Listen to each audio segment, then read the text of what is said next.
আসসালামু আলাইকুম ভাই বন্ধুরা, সবাই কেমন আছেন? চেষ্টা করি ভালো আছেন। আমার আগের ভিডিও তো সবই দেখছেন মনে হয়, যারা আমাদের সাথে আছেন বা আমাদের ভিডিওগুলো দেখেন।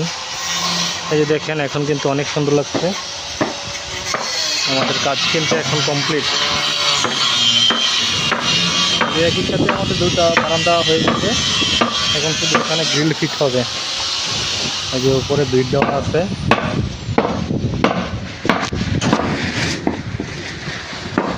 এই যে দেখতেছেন, তো আমার কাজ কমপ্লিট। এই যে গেটও লাগানো হয়ে গেছে। এখন কিন্তু জিনিসটা অনেক সুন্দর লাগতেছে। আবার এখন যখন এই জায়গাটা প্লাস্টার হবে তখন একটু সুন্দর দেখা যাবে। আশা করি আমাদের ভিডিওগুলো যারা দেখেন তারা আমাদের চ্যানেলটাকে সাবস্ক্রাইব করবেন, লাইক দিবেন। পরবর্তী ভিডিওর জন্য সাথে থাকুন। আল্লাহ হাফেজ।